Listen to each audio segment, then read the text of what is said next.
Welcome to Roadmap to Residency Evidence-Based Applications. Hello everyone, I am Abhiraz, and in this video we will be running through some questions with you guys. So we have already discussed a lot about the biochemistry of carbohydrates in our previous videos.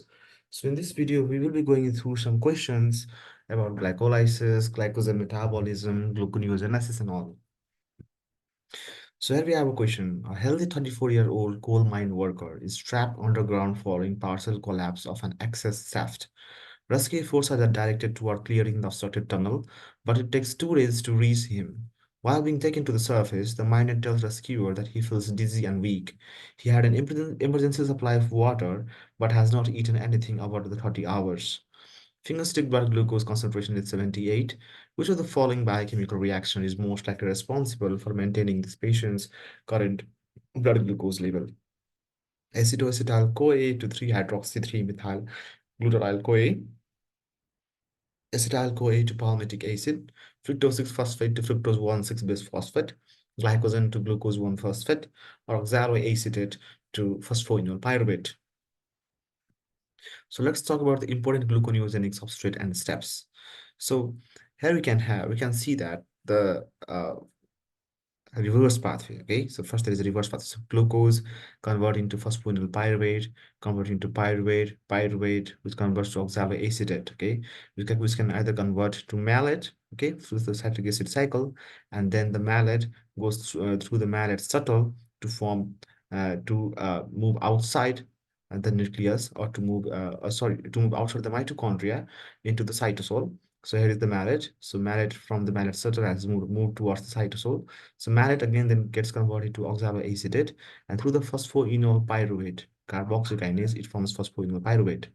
And once phosphoenol pyruvate is again formed, then and glucose 3 glycerol 3 phosphate can convert this phosphoenol pyruvate to glucose.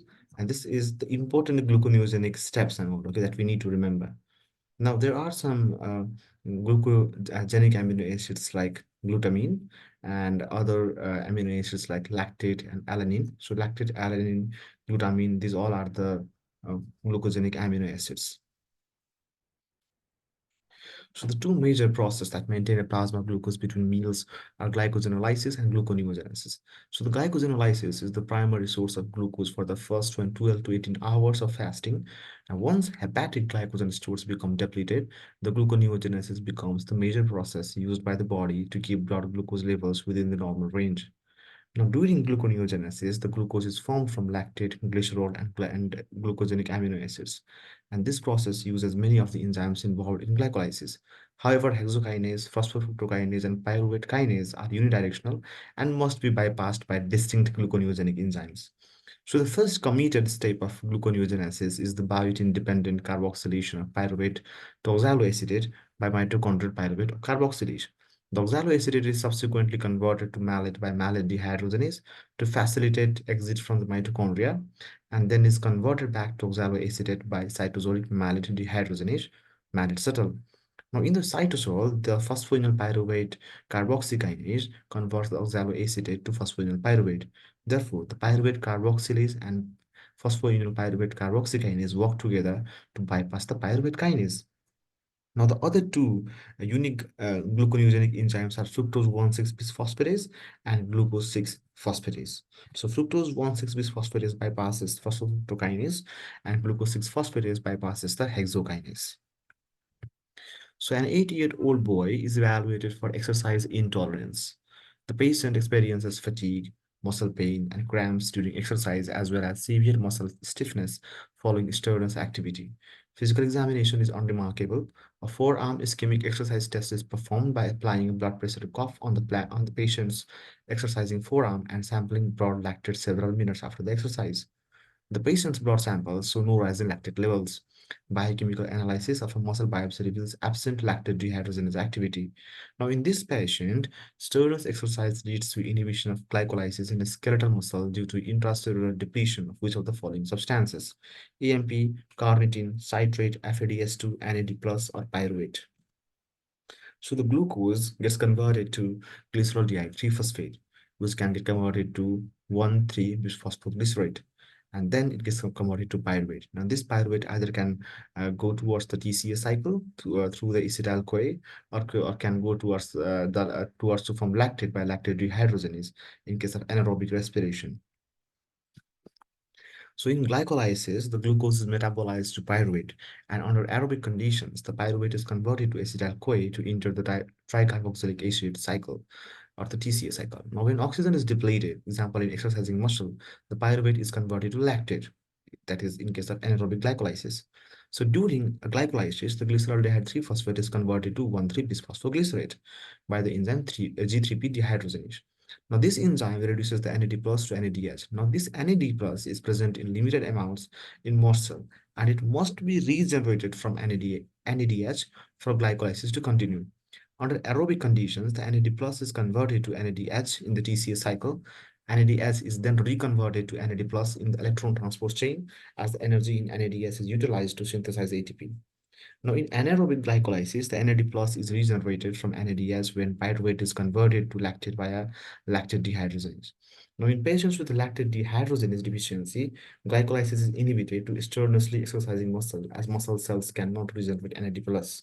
Consequently, the high-intensity physical activity leads to muscle breakdown, pain, and fatigue as insufficient amounts of energy are being produced in the exercising muscle. We have again one more question here. So which of the following substances is most likely responsible for increasing the reaction rate during active contraction? So a 31-year-old man comes to the office for a routine checkup. He has no significant medical problems and does not take any medications. The patient works as a fitness trainer and lifts weights recreationally. He has been consuming carbohydrate-rich food prior to his weightlifting sessions and claims that it increases muscle strength. A literature review shows that the rate of glycogenolysis within myocytes increases several hundredfold during active skeletal muscle contraction. So which of the following substances is responsible? ATP, calcium, CAMP, glucose 6-phosphate, or lactate? So let's talk about the regulation of glycogenolysis. So the muscle contraction or epinephrine, okay? So the muscle contraction releases calcium, okay? Now, or the epinephrine releases CAMP, okay, acts on the CAMP, and they both can act on phosphorylase kinase. But what phosphorylase kinase can do is that it can convert the glycogen phosphorylase B that is inactive to its active form, okay? That it phosphorylates the glycogen phosphorylase. Okay, now the glycogen phosphorylase has become active. Now this glycogen phosphorylase can convert the glycogen into glucose 1-phosphate. Again, the phosphoprotein phosphatase, it can again change the glycogen phosphorylase from active phase towards the inactive phase. Also, you need to know that the conversion from glycogen to glucose 1-phosphate is inhibited by ATP and abundant amount of glucose 6-phosphate, and it is activated or it is facilitated by the AMP, which is present in muscle only. So the glycogen is broken down by the enzyme glycogen phosphorylase, which is regulated through the phosphorylation and dephosphorylation. The phosphorylase kinase is the enzyme responsible for the phosphorylation of glycogen phosphorylase, whereas the phosphoprotein phosphatase catalyzes its dephosphorylation, as we have talked earlier. The phosphorylase kinase is regulated differently in the liver than in the muscles. The glycogen stored in the liver is used to maintain blood glucose levels during the fasting state, whereas glycogen in the muscles is used to provide energy for muscle contraction. Now, in the liver, the phosphorylase kinase is activated primarily through the binding of epinephrine and glucagon to the G protein coupled receptors, which increases the CAMP concentration and causes phosphorylations of phosphorylase kinase. The skeletal muscle lacks glucagon receptors, but muscle phosphorylase kinase can still be phosphorylated in response to an epinephrine-induced increase in CAMP concentration. However, increased intracellular calcium is a more powerful activator of phosphorylase kinase.